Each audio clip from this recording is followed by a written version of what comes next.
દરેક નીતિની સામે કાયદાની રીતે ઊભો રહેતો SSK ન્યૂઝ ચેનલ। સુરતની મૈદરપુરા પોલીસે મુસાફિર હું યારો નામના અભિયાન થકી એક વૃદ્ધનું કાઉન્સિલિંગ કરી તેમના પરિવાર સાથે મિલન કરાવ્યું હતું। 25 વર્ષ અગાઉ મહારાષ્ટ્રના સાંગલીથી સુરત આવી ગયેલા વૃદ્ધનું પરિવાર સાથે મિલન થતા પોલીસનો આભાર વ્યક્ત કરાયો હતો। સુરતની મૈદરપુરા પોલીસે મુસાફિર હું યારો નામનું અનોખું અભિયાન શરૂ કર્યું છે, જેમાં પોલીસનું ખાકીની પાછળ છુપાયેલ માનવતાભર્યું અભિયાન જોવા મળ્યું હતું। વાત એમ છે કે સુરતના DCP ઝોન 3માં આવતા મૈદરપુરા પોલીસે મુસાફિર હું યારો નામનું અનોખું અભિયાન શરૂ કર્યું છે, જેમાં રસ્તે રઝળતા લોકોનું તેઓના પરિવાર સાથે મિલન કરાવવાની શરૂઆત કરી છે। તો સુરતના મૈદરપુરા વિસ્તારમાં બ્રિજ નીચે રહી જીવન ગુજારતા 62 વર્ષીય વૃદ્ધનું પરિવાર સાથે મિલન કરાવ્યું હતું। વૃદ્ધ 25 વર્ષ અગાઉ સાંગલીથી સુરત આવી ગયા હતા, જેઓની પોલીસે સારવાર કરાવ્યું હતું અને તેમાં વૃદ્ધ પાસેથી પરિવારની માહિતી મેળવી તેમના પરિવારનો સંપર્ક કરી વૃદ્ધનો કબજો સોંપતા વૃદ્ધના પરિવારે પોલીસનો આભાર વ્યક્ત કર્યો હતો। આપ લોગ જાણો છો તેમ સુરત શહેરમાં ઝોન 3 ની ટીમ દ્વારા એક અભિયાન અમે સ્ટાર્ટ કર્યું હતું, જેનું નામ રાખેલું હતું મુસાફિર હું યારો। જેમાં જે અમારા વિસ્તાર જે ઝોન 3 વિસ્તારમાં રેલવે સ્ટેશન અને બસ સ્ટેશન આવેલું છે, તો અહીંયા રસ્તે રઝળતા ઘણા બધા માણસો ધ્યાનમાં આવતા હોય છે।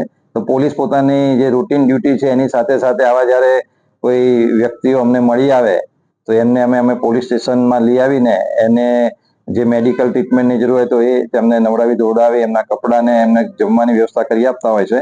અને એ કર્યા પછી અમે એમની ફેમિલી બેકગ્રાઉન્ડ ને બધી વિગતો મેળવતા હોય છે। એની પાછળનો અમારો આશ્રય એટલો જ હોય છે કે ભાઈ એમના ફેમિલીથી જો એ વિખૂટા પડી ગયા હોય તો એ લોકોનું અમે મિલન કરાવી શકીએ।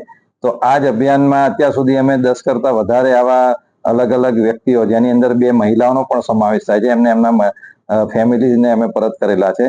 પરંતુ આજે એક કિસ્સો એવો બનેલો છે જેની અંદર મોહમ્મદ ઇલ્હમ મુલ્લા, જેમની ઉંમર 62 વર્ષ છે, અને એમને માહિતી મળેલી હતી કે બ્રિજની નીચે ઘણા વખતથી એમણે રસ્તે રખડે છે અને એમની તબિયત પણ ખરાબ છે, લાકડીના સહારે ચાલતા હતા। તો અમારી પોલીસની ટીમ એમને 1 વીક પહેલા પોલીસ સ્ટેશન લઈ આવી હતી અને એમને સારવાર કરાવી, એમને નવડાવી દોડાવીને સ્વચ્છ કપડાં પહેરાવ્યા અને એમનું કાઉન્સેલિંગ કરતા જાણવામાં આવેલું કે આજથી 25 વર્ષ પહેલા તેઓ સાંગલીથી સુરત આવેલા હતા અને 25 વર્ષથી અહીંયા સુરત ખાતે એ આવી રીતે રસ્તા ઉપર પોતાનું જીવન ગુજારતા હતા।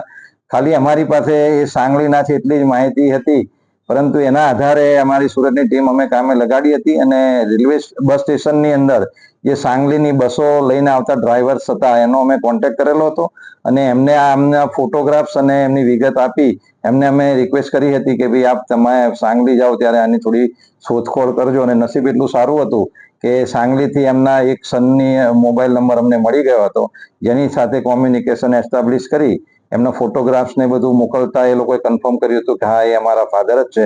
અને એમનો ફેમિલીનો કોન્ટેક્ટ થતા આજે એમનો દીકરો જે કર્ણાટક રહે છે, તો કર્ણાટકથી એમનો એક દીકરો આજે એમને લેવા માટે આવેલો છે અને આજે 25 વર્ષ પછી ફાધર અને પુત્રનું મિલન કરેલું છે અને બધા અત્યારે ખુશ થઈને એમના પોતાના પરિવારનું મિલન કરી પોતાના પરિવાર પાસે મોહમ્મદ ઇલ્હિમ જશે। એટલે પોલીસનો અમે ખૂબ જ અમે આજ આનંદિત છીએ કે ભાઈ આજે એક પરિવારને અમે મિલન કરાવી શક્યા। Thank you. કેટલા દિવસ લાગ્યા અને કેટલી ટીમો કામે લાગી? આપ જાણો છો અત્યારે ગણપતિનો પણ બંદોબસ્ત ચાલુ છે, પરંતુ આની સાથે સાથે આ કાર્ય પણ અમે કરતા રહીએ છીએ અને 1 વીકની અંદર અમે એના પરિવારને શોધવામાં સફળતા મેળવી હતી અને એક વીકની અંદર એનું પુનર્મિલન અમે કરાવી શક્યા છીએ। Thank you. દરેક નીતિની સામે કાયદાની રીતે ઊભો રહેતો SSK ન્યૂઝ ચેનલ।